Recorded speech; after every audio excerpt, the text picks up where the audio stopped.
अस्सलाम वालेकुम रहमतुल्लाहि व बरकातुहू। उम्मीद है कि आप खैरियत से होंगे और अल्लाह ताला की रहमतों और बरकतों से फैज़याब हो रहे होंगे। व्यूअर्स, यूएई के अंदर मेरा तल्लुक बैंकिंग और फाइनेंस से रहा है और मैंने तकरीबन बैंकिंग और फाइनेंस के अंदर 15 इयर्स जॉब की है और स्पेशली क्रेडिट कार्ड और लोन के सेटलमेंट डिपार्टमेंट में भी मैं काम करता रहा हूँ। तो काफ़ी लोग इससे फ़ायदा भी उठाते हैं कि क्योंकि मैं यही मामला हैंडल करता रहा हूँ और मुझे कुछ व्यूअर्स ने और जो कुछ मुझे लोग बैंकिंग के हवाले से जो जानते हैं उन्होंने मुझे कहा कि आप एक वीडियो बनाएं कि जो यूएई के अंदर लोग रह रहे हैं बैंकिंग एंड फाइनेंस के related credit card and loans के सेटलमेंट के रिलेटेड एक वीडियो बनाएं ताकि जो लोग इधर रह रहे हैं उनको इससे फ़ायदा हो। तो मेरी जॉब के दौरान काफ़ी ज़्यादा ऐसे लोगों से वास्ता पड़ा कि जिन्होंने क्रेडिट कार्ड लिए हुए थे डिफरेंट बैंक्स के, लोकल बैंक्स या इंटरनेशनल बैंक्स के। उन्होंने क्रेडिट कार्ड लिए, उन्होंने क्रेडिट कार्ड की जो लिमिट है वो पूरी की पूरी इस्तेमाल कर ली। उसके बाद हर महीने अपनी इनकम में से एक मिनिमम पेमेंट के नाम के ऊपर वो पेमेंट करते रहे। बैंक के कलेक्शन डिपार्टमेंट से उनको कॉल्स आती और जो कलेक्शन के ऑफिसर्स थे वो उनके सजेस्ट करते आप मिनिमम पेमेंट कर दें तो आपको कॉल्स नहीं आएंगी, ना आपसे पूछा जाएगा। तो वो हर महीने मिनिमम पेमेंट कर रहे होती हैं और 1 साल 2 साल बाद कहते हैं कि हमने तो इतना पैसा पे। मिनिमम पेमेंट एक्चुअली इंटरेस्ट होता है। आपने जो पैसा यूज़ किया उसका 1 महीने का जो इंटरेस्ट बनता है उसको हम मिनिमम पेमेंट कहते हैं। मिनिमम पेमेंट अगर आप 50 साल तक भी करते रहें तो आपको जी ओरिजिनल प्रिंसिपल अमाउंट है जितनी बैंक की अमाउंट आपने लोन के तौर पे ली है या कि आपने क्रेडिट कार्ड को यूज़ किया है उसके ऊपर जो 1 महीने का इंटरेस्ट होता है उसको मिनिमम पेमेंट कहा जाता है। एक टाइम ये आता है कि आप एक क्रेडिट कार्ड यूज़ करने के बाद उसकी मिनिमम पेमेंट करने के लिए या अपने कुछ माली मामला सेटल करने के लिए आप एक के बाद दूसरा कार्ड लेते हैं। फिर जब दूसरा क्रेडिट कार्ड भी आप यूज़ कर लेते हैं उसकी जो आपकी लिमिट्स होती हैं वो यूज़ कर लेते हैं तो फिर आपको तीसरा या चौथा क्रेडिट कार्ड लेना पड़ता है। तो मेरे पास काफ़ी ऐसे लोग आए जो कि 3 या 4 क्रेडिट कार्ड यूज़ कर चुके थे और उनकी फुल लिमिट उन्होंने यूज़ कर ली थी। मैंने उनसे पूछा कि आप क्या चाहते हैं, वो कहते हैं कि हम नॉर्मलाइज होना चाहते हैं। तो एक तो ये है कि मैं आपको ये बात बता दूं कि जब आप काफ़ी अरसे से डिफ़ॉल्ट में रहते हैं तो फिर उसके बाद एक स्पेसिफिक लिमिट होती है।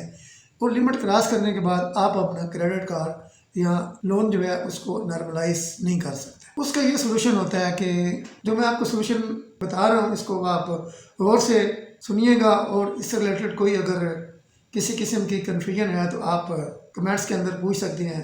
मेरी कोशिश होगी कि इन मैटर्स में आपको लाजम गाइड कर। आपके पास अगर 3, 4 या 5 क्रेडिट कार्ड है डिफरेंट बैंक से, आपने उनकी लिमिट्स मैक्सिमम लिमिट यूज़ कर ली है तो आपके लिए ये सजेशन है कि आप उसको सेटल करें और उसको नॉर्मलाइज करना भूल जाएं। उसका तरीकाकार ये है कि अगर आप मिनिमम पेमेंट 4 या 5 क्रेडिट कार्ड्स की हर महीने करते रहेंगे तो आपकी इनकम या आपकी सैलरी जो है ये मिनिमम पेमेंट में ही जाती रहेगी और आपकी जितनी इनकम है 2, 4 साल, 5 साल या 10 साल तक ये आपकी इनकम इधर ही जाती रहेगी।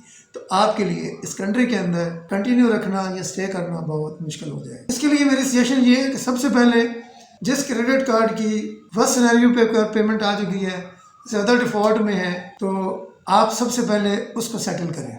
बाकी की मिनिमम पेमेंट रोक दें आप, क्योंकि ऑलरेडी आप डिफ़ॉल्ट में तो जा चुके हैं। अगर आप पेमेंट करेंगे या पेमेंट नहीं करेंगे उससे इतना फ़र्क पड़ने वाला नहीं है। तो सबसे पहले एक बैंक का क्रेडिट कार्ड चूज़ करें, उसकी जितनी आप मिनिमम पेमेंट बाकी 4 या 5 कार्ड्स की देते हैं वो सारी पेमेंट एक में करें। आप जो उनका सेटलमेंट डिपार्टमेंट है आप उधर कॉन्टेक्ट करें, अपने डिफ़ॉल्ट के डॉक्यूमेंट दें कि मैं इन बैंक्स में क्रेडिट कार्ड, ये मेरे पास क्रेडिट कार्ड है, उनकी स्टेटमेंट दें कि मैं डिफ़ॉल्ट हो चुका हूँ, ये मेरी इनकम है, मैं पे नहीं कर सकता। तो वो आपको आपके डॉक्यूमेंट्स और आपकी लाइबिलिटीज़ के हिसाब से आपको डिस्काउंट्स ऑफ़र करेंगे। डिस्काउंट्स 19% से स्टार्ट होती है, 39% भी होती है और इसके बाद फर्स्ट सिनेरियो जो होता है कि बंदा कॉन्टेक्ट में नहीं होता, 2-4 महीने या 1 साल तक बंदा कॉन्टेक्ट में नहीं होता, उसने पेमेंट नहीं की होती और उसके कोई सीरियस मेडिकल इश्यूज़ होते हैं या कि उसका बिज़नेस फ्लॉप हो चुका होता है, उसके पास उसके डॉक्यूमेंट्स भी होते हैं या उसके ऊपर इतनी लाइबिलिटीज़ होती हैं कि वो क्रेडिट कार्ड की पेमेंट्स नहीं कर सकता, तो उसके लिए आप मुतलका सेटलमेंट डिपार्टमेंट, किसी भी बैंक का जो सेटलमेंट डिपार्टमेंट है, आप उधर अपने डॉक्यूमेंट्स के लिए अप्लाई करें तो आपको डिस्काउंट ऑफ़र कर देंगे। और ये बात माइंड में रखिएगा कि विद आउट सेटलमेंट लेटर कोई भी पेमेंट नहीं करिएगा, वरना वो आपकी मिनिमम पेमेंट यानी इंटरेस्ट में चली जाएगी और आपको उसका कोई फ़ायदा नहीं होगा। जब आप बैंक में सेटलमेंट के लिए जाएंगे तो आप सबसे पहले उनके कहें कि मुझे सेटलमेंट लेटर दिया जाए। सेटलमेंट लेटर के बगैर आप कोई पेमेंट नहीं करेंगे। सेटलमेंट लेटर जब आपके हाथ में आ जाएगा, उसकी एक कापी बैंक के पास होगी साइन हुई हुई, एक कापी आपके पास होगी, ओरिजिनल लेटर आपके पास होगा। उसके बाद आप पेमेंट करिएगा तो आपकी पेमेंट जो है वो प्रिंसिपल, आपने जो पेमेंट की है, जो अमाउंट बैंक को पे की है, तो वो प्रिंसिपल अमाउंट जो है उसमें से कम हो जाएगी। सेटलमेंट लेटर आपने लिया, आपने जो सेटलमेंट लेटर के ऊपर आपने इंस्टॉलमेंट प्लान लिया है, 3 इंस्टॉलमेंट का या 6 इंस्टॉलमेंट का प्लान लिया है, आप अकॉर्डिंगली उसको पे कर रहे हैं और उसको पेमेंट करने के बाद आपने उसको सेटल कर दिया। सेटल करने के बाद आप खामोशी से बैठ नहीं जाइएगा, अपना जो एजेंट है उसको या जिस बंदे से आपकी कम्युनिकेशन चल रही है सेटलमेंट डिपार्टमेंट में, उसको कहिएगा कि मुझे क्लियरेंस लेटर चाहिए। जब तक आप क्लियरेंस लेटर नहीं लेंगे तब तक आपका क्रेडिट कार्ड या लोन सेटल नहीं हुआ, ये बात याद रखिएगा। ये टोटल प्रोसेस है। इसके अलावा बैंकिंग के रिलेटेड या फाइनेंस के रिलेटेड कोई भी इंफॉर्मेशन चाहिए हो तो आप कमेंट्स के अंदर मेरे से पूछ सकते हैं। मेरी कोशिश होगी कि आपको मैक्सिमम लेवल पर गाइड करूं।